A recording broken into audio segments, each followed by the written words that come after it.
gracias. Bueno, les agradezco la invitación y sobre todo la escucha a quienes están aquí.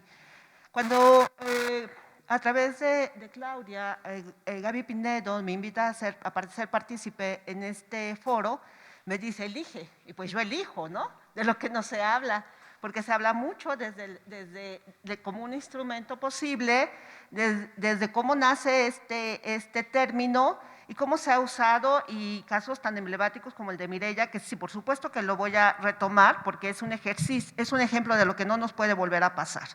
Entonces, pues sí, cómo se ha usado para el ejercicio, para continuar con la violencia contra las mujeres que tienen hijos e hijas menores de edad.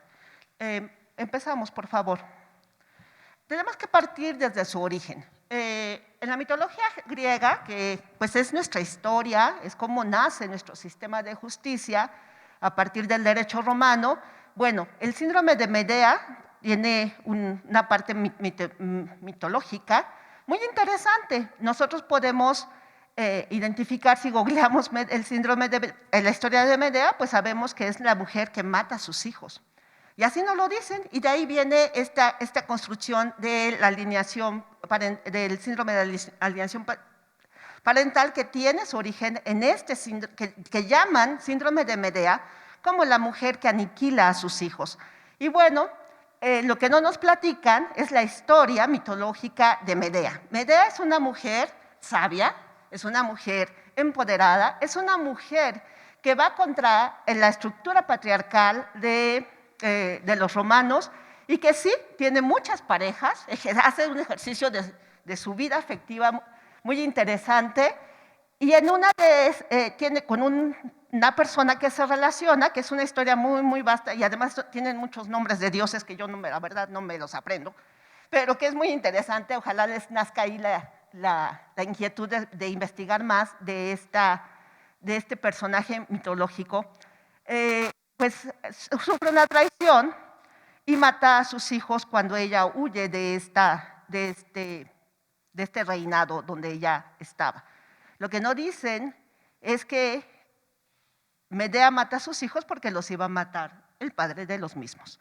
Entonces, como un derecho que está en el derecho romano, ahí dice, el pater familia tenía esa posibilidad de asesinar a sus hijos si así lo decidía, ¿no? Por algún interés.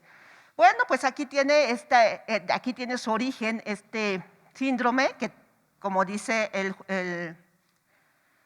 licenciado Hilario, juez, la que sigue, que agarra Richard Gardner, este psiquiatra, que no solamente es quien fundamenta, que le pone este síndrome de alienación parental, sino además, y eso es como hacer la revisión de dónde viene, cómo surge. En sus primeras lecturas, en sus primeros escritos, Richard Gardner, en los años 70, justifica la pederastía y dice Richard Gardner, fíjense qué interesante lo que él dice, y eso nos pasa por no hacer una revisión exhaustiva de los orígenes de este síndrome, que las madres son unas histéricas que maximizan el abuso sexual de los hijos, que lo maximizan y que eso no es posible. Él lo dice como psiquiatra en los años 70. Entonces dice que no, que está sobrevalorado el abuso sexual y que además no pasa nada, es natural la pederastia. De aquí se nacen estos clubs, ahora que desafortunadamente siguen creciendo, sobre todo en sociedades como la norteamericana, que justifican la pederastia. Pues aquí tiene su fundamento con este psiquiatra. Lo agarran de aquí y bueno, él efectivamente, como menciona el expositor que me antecedió, junta el abuso sexual con el síndrome de alienación parental para que los indicadores sin síntomas se confundan. Entonces, bueno, esta es una revisión muy importante de cómo nace esta teoría. Por supuesto, en los años 80, cuando empieza a tener más auge el síndrome de alienación parental, pues esta parte le baja este psiquiatra, ya no lo hace tan público, pero ahí está la documentación, ahí están sus libros donde él justifica de manera muy sutil la pederastía, y el elemento clave es que es la histeria de las madres que que están diciendo, pues algo que es más natural, pues lo maximizan, ¿no?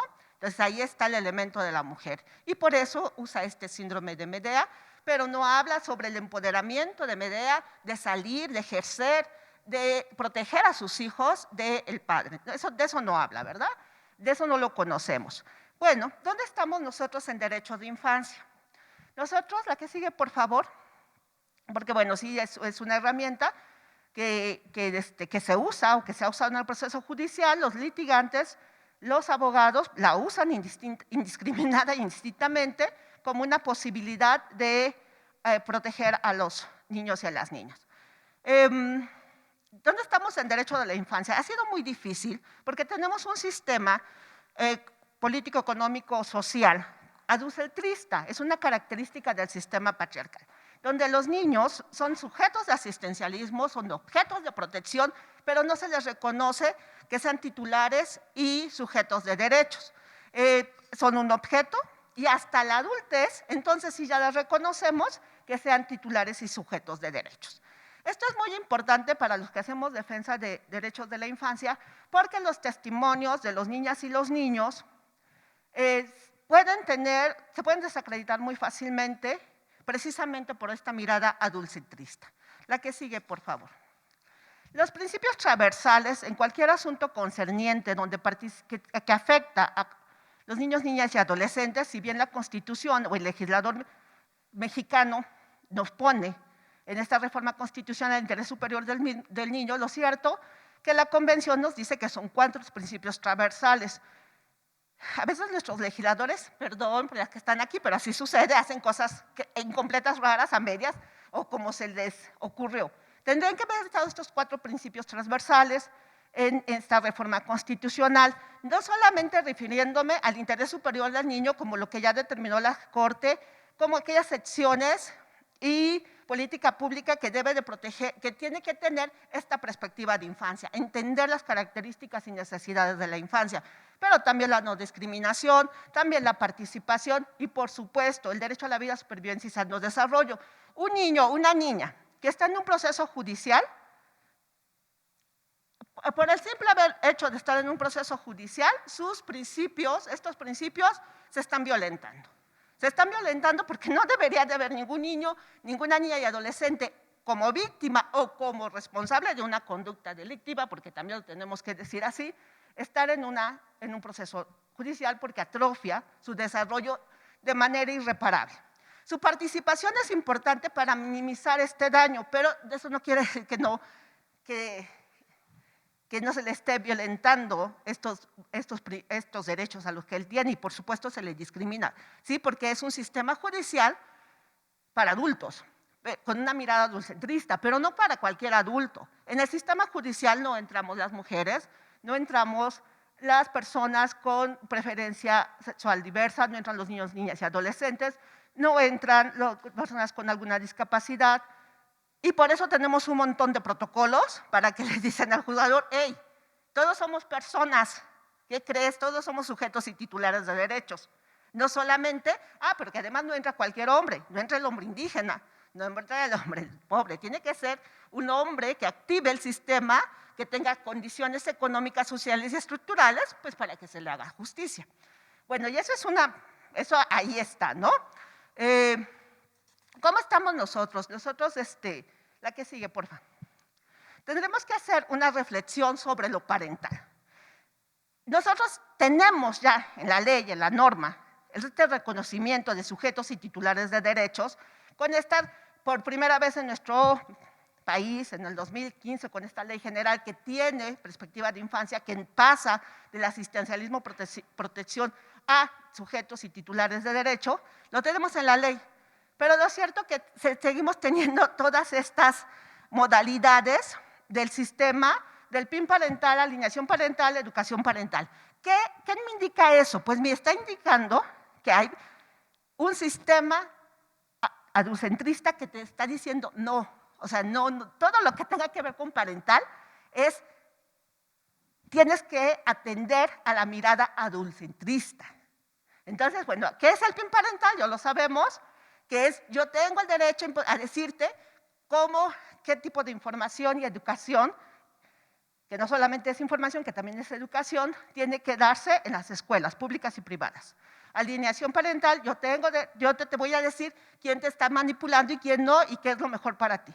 Educación parental, pues también, esta es la nueva modalidad para disfrazar el PIN parental y la alienación parental. Yo adulto, yo padre, madre, tengo el derecho a ejercer toda autoridad y dominio sobre ti. Es un ejercicio y abuso del poder. Entonces, de entrada, todo lo que tenga que ver con parental es el disfraz de la familia, de la protección de la familia, anulando la perspectiva de infancia, anulando la mirada de verlos como sujetos y titulares de derechos. Mientras tengamos en la mesa todos estos, cualquier adjetivo que venga acompañado de parental, de entrada tenemos que decir no, está siendo violentador de que el niño, la niña y el adolescente es un sujeto y titular de derechos, de entrada. Estamos regresando a la mirada adolescentrista donde tú eres sujeto, digo objeto de mi persona. ¿Qué es la perspectiva de infancia en el sistema de justicia? Por favor. Tendremos que entender que los niños, niñas y adolescentes tienen características de pensamiento. Y eso es bien difícil para los juzgadores, ha sido muy difícil, y no entenderlo, sino llevarlo a la práctica, porque además los y las abogadas que llevan estos procesos son muy hábiles para desacreditar testimonios. Porque, bueno, no entienden la parte del pensamiento concreto y abstracto, y entonces dicen esto no es posible, porque no entienden el mecanismo de defensas, no entienden de toda una serie de condiciones que el niño y la niña va a desarrollar para sobrevivir al trauma, porque estar en el proceso judicial es traumático, está atrofiando su desarrollo. Las necesidades que no son peso y talla, como en el IMSS cuando dicen niño sano, peso y talla, y ya. No, las necesidades de la infancia son cognitivas, físicas, biológicas, emocionales y sociales. Entonces, desde ahí, ¿no? Es entender que el niño es titular y sujeto de derechos, es entender sus características y necesidades de acuerdo a las etapas de desarrollo.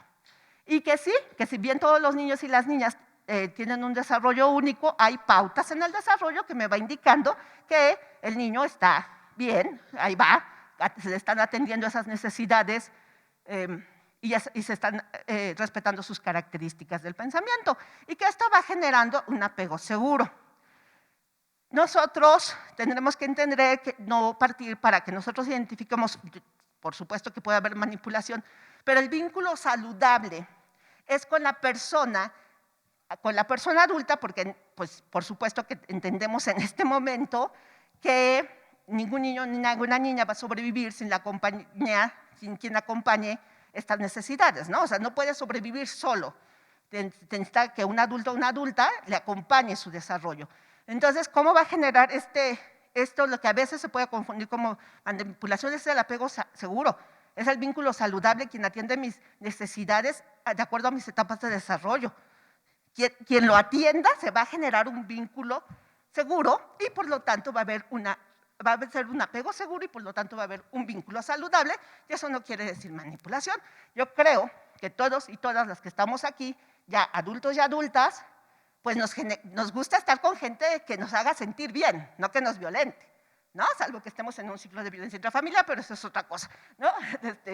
Pero pues sí, generamos un vínculo afectivo con gente que nos trate bien, que atienda mis necesidades, que yo pueda compartir, y no estoy con quien no conozco, pues ¿cómo? Pues lo mismo sucede en la infancia, y cosas como tan lógicas, pues ya lo vemos mal. También tenemos que entender que hay una violencia naturalizada en las familias. Ahorita que escuchaba yo atenta al señor juez, que decía un sano desarrollo en la familia. No, pues, quién sabe quién, ¿no? Porque yo creo que si eso fuera, nadie seríamos padres ni madres. O sea, somos malditos para eso de la crianza, malditos y malitas. Entonces, hay una violencia naturalizada en las familias, y más en la familia contemporánea. O sea, nuestros niños y nuestras niñas están viviendo, vámonos un poquito antes del COVID, secuestros, desapariciones, feminicidio, ahorita pues el COVID, que también atrofia su desarrollo. Entonces hay una violencia naturalizada de la inseguridad, de levantones y demás. en todos los ámbitos, no solamente en la familia, en la escuela, en las canciones, en la televisión, en todo. Entonces tendremos que entenderlo también, porque es verlo desde la mirada. Cuando hablamos, está muy claro de la perspectiva de género, pero la perspectiva de infancia todavía nos cuesta, aún cuando todos y todas hemos sido niños, o muchos de nosotros y nosotras tenemos hijos, porque entonces hacemos como que mi buena práctica de crianza creo que todo el mundo la va a hacer, cuando eso, pues, tu buena práctica de crianza, ¿qué crees? Para mí no lo es, y viceversa, ¿verdad? Entonces, bueno, pero tendemos mucho a hacer como lo vemos como tan a corto plazo que no entendemos que tenemos que verlo con otra mirada. Así como nos pondremos las lentes morados, pues hay que ponernos la perspectiva de infancia, atendiendo nada más eso, características y necesidades. Y si se generan alianzas, claro que sí. ¿Con quién se va a generar una alianza? Pues con quien escucha, acompaña y atiende a esos niños y niñas. Y no quiere decir que sea manipulación. Se tendrían que ver muchas otras herramientas para que el juzgador pueda acordar de manera que se proteja a todos estos principios transversales en el desarrollo de los niños y las niñas. Entonces, no es malo que se creen esas alianzas. Y no estamos hablando de una alineación, sino estamos hablando de que donde yo esté seguro, pues ahí voy a estar, el niño y las niñas, ¿no? Quien me crea que realmente me duele la panza, que me diga, bueno, a lo mejor, pues puede ser que yo voy a ir. Ahora que estamos tanto con el concepto de la crianza positiva, pues es eso, las niños y las niñas desbordan de emociones, las tenemos que acompañar a educarlas. ¿Y quién es quien acompaña? Pues son la principal cuidadora en este país y en muchos otros países, son las madres. O sea, qué bueno que ya estén haciendo un ejercicio diferente de nuevas masculinidades, pero lo cierto es que quien ha cuidado a los niños y a las niñas en casi todas las familias son las madres, ¿no? Y donde no hay madres, pues que sobrevivan como puedan, porque pues no, va a ser difícil. Entonces esas alianzas, bueno, los hermanos más grandes cuidan a los más chiquitos y eso también lo sabemos, ¿no? Esas alianzas que se pueden confundir con manipulación son saludables, sí, porque me está indicando que hay alguien que sí me está protegiendo. La que sigue, por favor. Lo hice como muy rápido porque me dijeron que 20 minutos. Mireya Agratz Corté es una